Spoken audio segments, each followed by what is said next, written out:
आइए आपका इंतज़ार था, आइए आपका।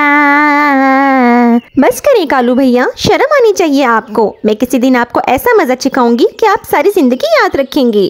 अरे चखाओ ना मज़ा चखने के लिए ही तो हम खड़े हैं, क्यों नहीं चखाती, चखाओ ना। तंग आकर टूनी चिड़िया वहाँ से चली जाती है। जाती है कहाँ, मैं हूँ यहाँ, अरे जाती है कहाँ। इस कालू कौवे ने तो तंग कर रखा है। मैं इसको ऐसी सजा दूंगी कि ये सारी जिंदगी याद रखेगा। तुम मेरा एक काम करो लाडू चिड़िया। अरे अच्छा हुआ नीली चिड़िया तुम भी आ गई। तुम दोनों मेरा एक काम करो। अब जब ये कालू कौवा गाने गा रहा होगा तो हम इस पर पत्थर बरसाएंगे और इतने पत्थर बरसाएंगे कि आइंदा ये गाना गाने के काबिल नहीं रहेगा। मुझसे अब ये और बर्दाश्त नहीं होता। क्या कहती हो लाडू चिड़िया? हाँ टूनी चिड़िया, ये तुमने बिल्कुल सही सोचा है। इस कालू कौवे के साथ ऐसा ही होना चाहिए। हम ऐसा ही करेंगे, तुम बिल्कुल फिक्र मत करो, हम तुम्हारे साथ हैं।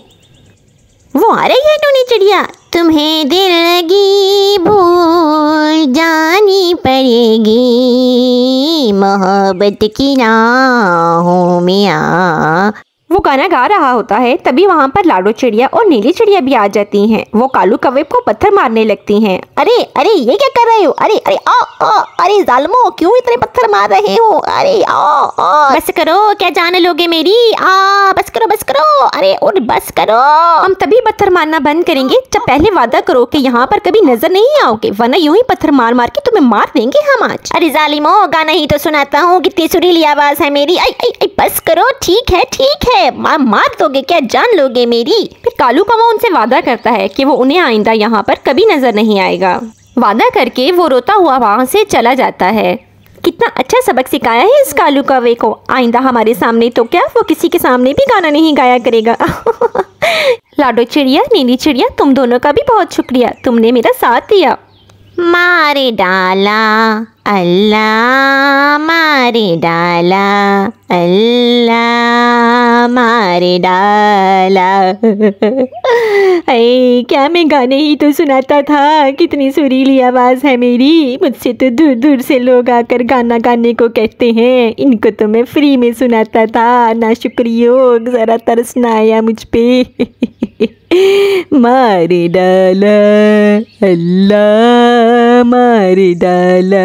अरे टूनी चिड़िया, तूने कदर न की मेरी। चंदा कौवी दिन भर की मेहनत के बाद अपने लिए खाना लेकर घर जा रही थी कि वहाँ पर एक शरारती तोता आकर उससे सेब छीनकर ले जाता है। चंदा कौवी उसका पीछा करती है। वो एक दरख्त के ऊपर जाकर बैठ जाता है। मेरा सेब मुझे दे दो, मुझे ये घर लेकर जाना है। तो तोता कहता है, ये सेब मैंने बहुत मुश्किल से छीना है तुमसे, अब ये तो मैं ही खाऊंगा। चलो जाओ, जो करना है कर लो, देखता हूँ मैं क्या कर लेती हो तुम। अभी वो दोनों आपस में लड़ ही रहे होते हैं कि दरख्त की आंख खुल जाती है। वो कहता है, अरे क्या शोर मचा रखा है तुम दोनों ने, सोने भी नहीं देते सुकून से, जाओ कहीं और जाकर लड़ो। तो चंदा कौवी कहती है, इस शरारती तोते ने मेरा सेब चुराया है, तुम इसे अपने ऊपर बैठने मत दो। तो इस पर दरख्त कहता है, अरे ये लड़ाई तुम दोनों की है, मुझे बीच में क्यों लाते हो? जाओ तुम जानो और तोता जाने, मुझे बीच में मत लाओ, मुझे सोने दो, नींद आई है, और शोर मत करो मेरे सर पर। तो चंदा कौवी कहती है, मैं तुम दोनों को छोड़ूंगी नहीं, तुम दोनों ने मेरे साथ अच्छा नहीं किया, अब देखो मैं करती क्या हूँ तुम दोनों के साथ। तो तोता कहता है, अरे जाओ जाओ, जो करना है कर लो, और हाँ ज़रा जल्दी आना, ज़्यादा इंतज़ार मत करवाना, मैं ये सेब तुम्हारे सामने ही खाऊंगा। जाओ, मैं तुम्हारा इंतज़ार करता हूँ, जल्दी आना चंदा कौवी।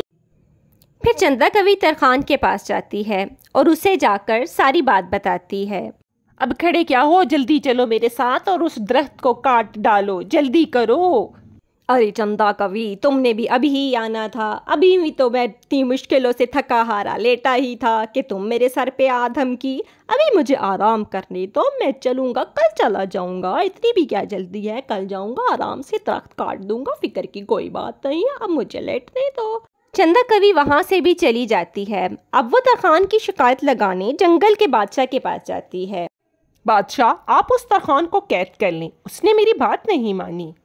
तो बादशाह कहता है, अरे चंदा कवि, ये तुम कैसी बातें करती हो? भला एक दरख्त ना काटने पर मैं बेचारे तरखान को कैद में डाल दूं? अरे ना ना ना, ऐसा नहीं हो सकता, इतना जालिम नहीं हूँ मैं। चंदा कवि वहाँ से भी चली जाती है। अब वो मलका के पास आती है और उसे बादशाह की सारी बात बताती है और मलका से कहती है कि वो बादशाह से नाराज़ हो जाए। तो मलका कहती है, अरे नहीं चंदा कवि, मैं बादशाह के कामों में नहीं पड़ती, कोई और बात है तो बताओ। चंदा कवि वहाँ से भी चली जाती है। अब वो पेंगुइन्स के पास जाती है और उनसे कहती है कि वो मलका के दरबार पे जाकर सब कुछ तहस नहस कर दें। तो पेंगुइन कहता है, क्या बादशाह के दरबार पर? अरे नहीं नहीं नहीं, ये मुझसे ना होगा, मैं बादशाह से दुश्मनी नहीं ले सकता, अभी तो हम इधर आए हैं। तो इस पर चंदा कवि वहाँ से भी चली जाती है। अब वो रीछों से कहती है कि वो पेंगुइन्स पर हमला करें। तो रीछ भी उसकी बात मानने से इनकार कर देता है। अब वो हाथी के पास जाती है और उसको कहती है कि वो रीछों पर हमला करे और उन्हें मार डाले। तो हाथी भी उसकी बात मानने से इनकार करते हैं। अभी वो इस बारे में हाथी से बात ही कर रही होती है कि वहाँ पर कुछ मच्छर आ जाते हैं। वो चंदा कवि से उसकी परेशानी की वजह पूछते हैं। तो चंदा कवि सारी कहानी मच्छरों को सुना देती है और कहती है कि अब तुम इस हाथी पर हमला करो। ये सारी बात हाथी वहीं खड़ा सुन लेता है। जो ही मच्छर हाथी पर हमला करने लगते हैं तो हाथी चंदा कवि की बात मान लेता है। वो चंदा कवि के साथ जाते हैं। रीछ जैसे ही हाथियों को चंदा कवि के साथ देखता है तो रीछ कहता है कि मुझे हाथियों से मत मरवाओ, मैं पेंगुइन्स पर हमला करने के लिए तैयार हूँ। इधर पेंगुइन्स जैसे ही रीछ और चंदा कवि को देखते हैं वो कहते हैं कि हम बादशाह के दरबार में हमला करने के लिए तैयार हैं, हमें रीछों से मत मरवाओ। अब वो मलका के दरबार में चले जाते हैं। मलका अपने दरबार में पेंगुइन्स को देखती है तो कहती है, इन्हें यहाँ से फौरन ले जाओ, मैं बादशाह से बात करूँगी।